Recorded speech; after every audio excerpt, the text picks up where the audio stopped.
Hello traders, and thanks for tuning into this week's market outlook from Exness. Video, We're going to be taking a do look at a possible position that traders might be interested in over the next few days, the narrative driving that possible movement, and what traders who were to take the position would need to be aware of in terms of economic data. But before that, let's look back at the performance of last week's.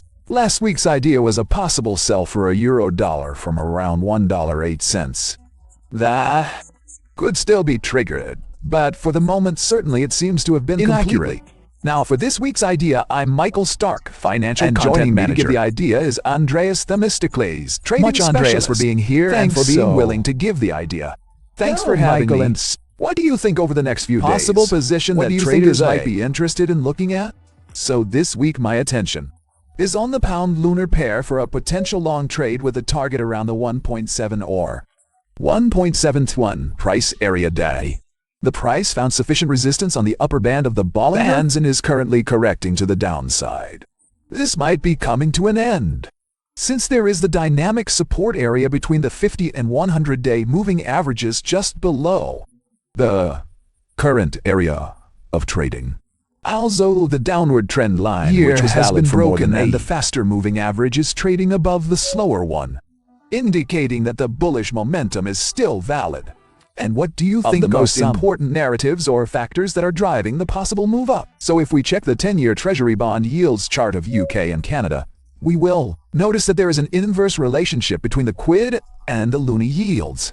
The British pound has gained ground more aggressively than the loonie and is near the yearly high, meaning that capital is flowing into the British pound more aggressively than the Canadian dollar.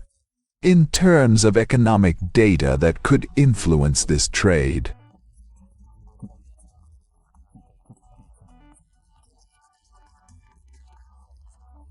there is the Bank of England interest rate decision, where a single hike is expected to support the pound, and the British consumer confidence on Thursday the 22nd.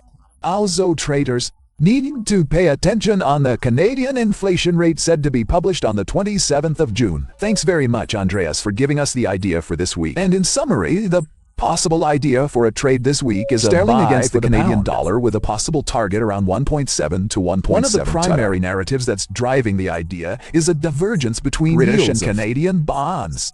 And the most important release is to be watching this England's meeting with its expected single hike and British consumer confidence.